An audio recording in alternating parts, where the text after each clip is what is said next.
Thank you. Arthur Lander Yeah. is a lawyer, a insurance agent, and CPA. a CPA. Yeah.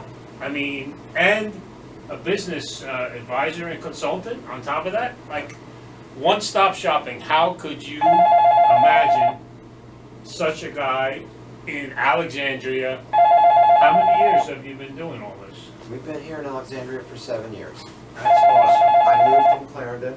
Okay. They were tearing down my building, and it was suggested to come down and take a look and see, and I found that the rent was cheaper, by about $1,000 a month less. And you're in even a better spot. You're in Old Town Alexandria. That's How right. big is Yeah. that? Yeah. All right. So in 7 years, have you seen differences in the business market?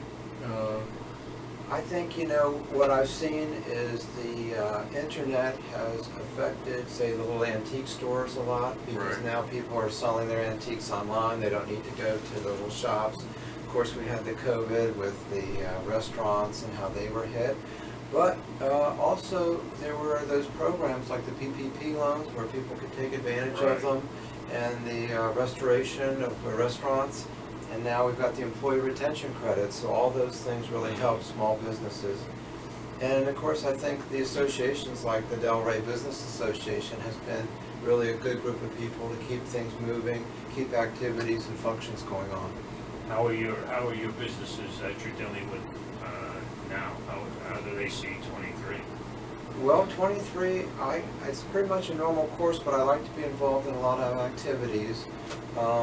The insurance business is very competitive. You've got the Geicos and the Progressives, and I think that's always going to be the case. More of it's moving to the internet all the time. It's primarily business insurance, Arthur? It is, although we'll help people with personal auto and home. Okay. But I was watching an interesting talk today with the CEO of Progressive, and if they come out with these cars that kind of watch themselves and don't get into accidents, where does that put all the State Farms of the world and the Geicos? Very good question. Yeah, isn't that? I mean, and what the chief executive officer said, well, we'll learn to live with that, but we really do want people to have less accidents. So. Well, you reminded me of another issue that Stephen raised about a week ago. In Manhattan, he has been involved with the traffic patterns they're beginning to establish for drones flying over an urban area.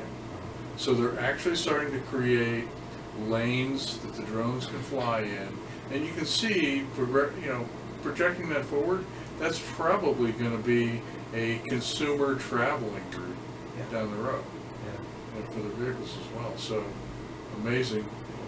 If you were interviewed by the business manager for the city of Alexandria, and you were sitting here having a chat with him today, is there anything that comes to mind as a business expert? From talking with my clients, I think it has to do with getting zoning and approval for building, the build outs, that type of thing. Right.